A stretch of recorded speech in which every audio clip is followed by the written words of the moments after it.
Hi, this video is being made purely to try and concisely, as I can, show you if you did like the style of revision lessons that I was creating, how you can do this for yourself using the Google Drive that I have had online for some time and keep adding things to.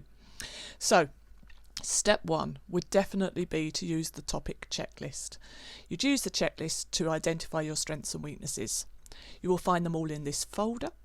P1 is pretty much everything you've done in year 10 fits in the P1 folder. It's only electricity you'll find in P2. In P1, one thing you will just have to be aware of is, so you know that topic 2 for you was split into part 1 and part 2. That's all put together here in one checklist. But you'll notice there's 2 for topic 4 and 2 for topic 5. That's because the triple students in year 11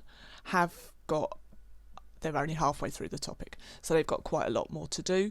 And so year 10 waves and electromagnetic spectrum is topic 4 part 1 and topic 5 part 1. I think that will be clear for you. So you use the checklist, you look at what am I already quite good at, what bits are worrying me about this topic. Then the next step, I think ideally, is to get a blank piece of paper and just write down everything you know from that topic. You've just reviewed what's in it, write down everything you can. A mind map is great for that. You might prefer my newest creation, the revision mat. I have put into this file here all of the revision mats for the whole of year 10. I've written those ready, and you've got the actual mats themselves in this file. They start with waves and they go in the order that we taught them in, and then you've also got the answers as well. Let me just go back to that because I've gone wrong, haven't I? There we go.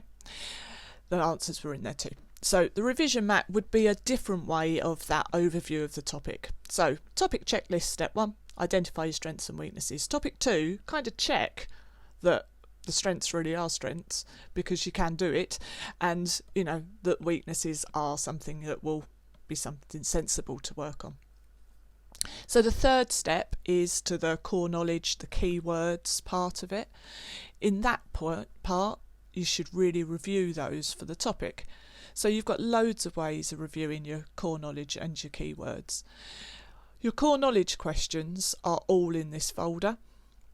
You'll also notice there is something in there that is brand new and I am still developing and working on it. So at the moment it's only for core questions, not for keywords as well. It's called a roulette, and it helps mix up the questions for you and let you select which topics you revise, so that you can start building up looking at questions from mixed topics, not just revising one topic at a time. I'm quite excited by it, if I'm honest, but it is very new and I'm just developing it. The only way I think you can use it from here is to download it because it's on Excel. There are instructions which I've called roulette.doc. So you might want to check the instructions, you might want to try that out.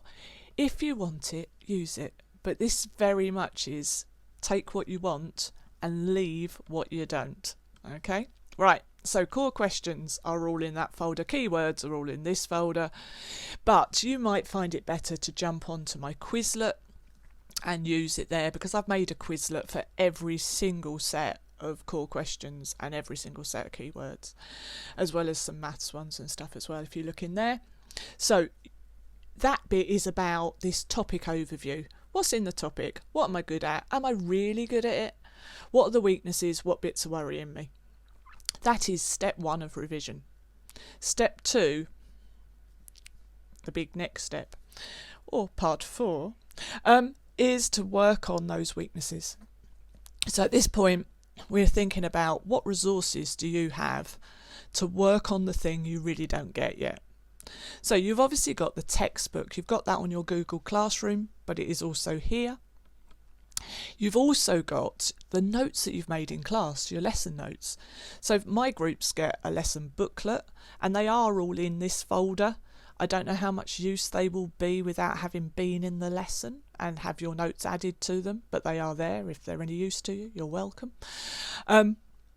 But the other thing that I do with my groups is that for every single topic there is a homework, and every homework resource that I make is questions to do for homework, and that includes some exam questions as well. But it also includes a resource pack separately, so you get a one that you write in and one that you can use. And in the resource pack you're going to find stuff like revision guide style stuff, which might give you some extra information on a topic you're finding tricky, in addition to the textbook, but in a similar style. I do think it's important to say here, if you're using a revision guide, reading a guide is not revision. You need to do something actively engaging with it and developing on from it, and I would always suggest making notes as you read, not just reading. Make something from it. You have online resources. You could do something similar with that as well, with a reading style, and I would stick to ones that you know the source is good. So Bite Size and Seneca are the obvious ones to suggest there. So using online notes or using a revision guide to help you focus on the weaknesses. Your other option, of course, is always YouTube. So YouTube has some excellent content on there. Just again, be careful of the source, and don't think just watching a video ticks the box and you've revised. It is about making notes while you watch the video and developing that knowledge. So I would recommend free science lessons. GCSE Physics Online is really good. The Gorilla Physics site is very good. And I quite like Fuse School as well.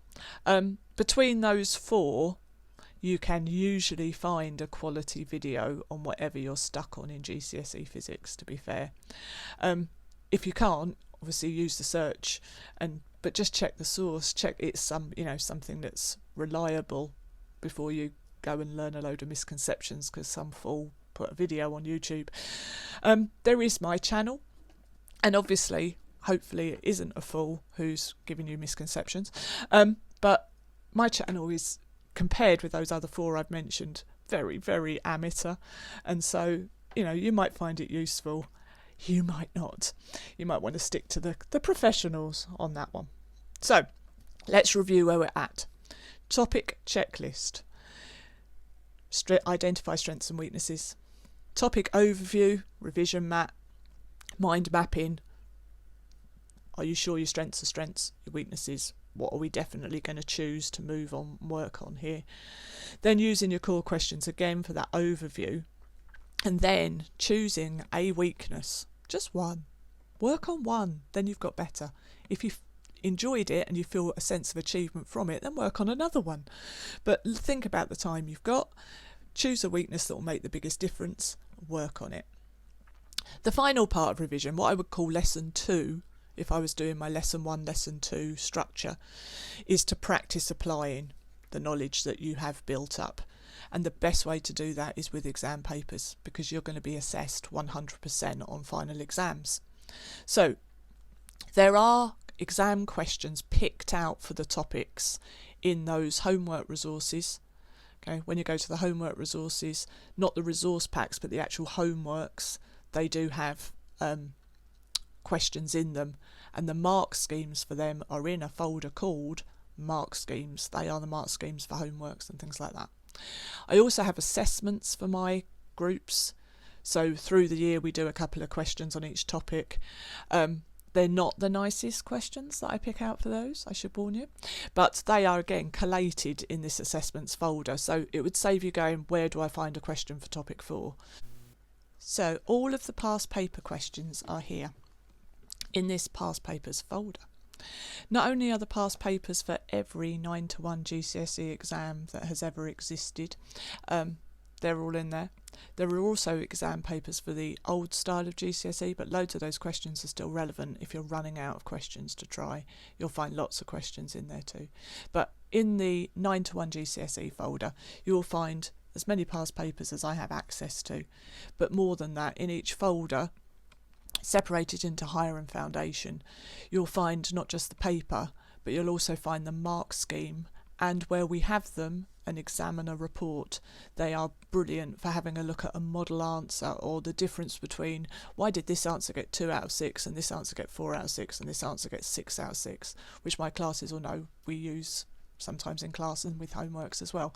So all of those resources are in there, all the mark schemes, all the examiner's comments, to help you with the last step, which is the most important step of improving your work, learning from your mistakes and developing your understanding so that you're ready for the way you're going to be assessed.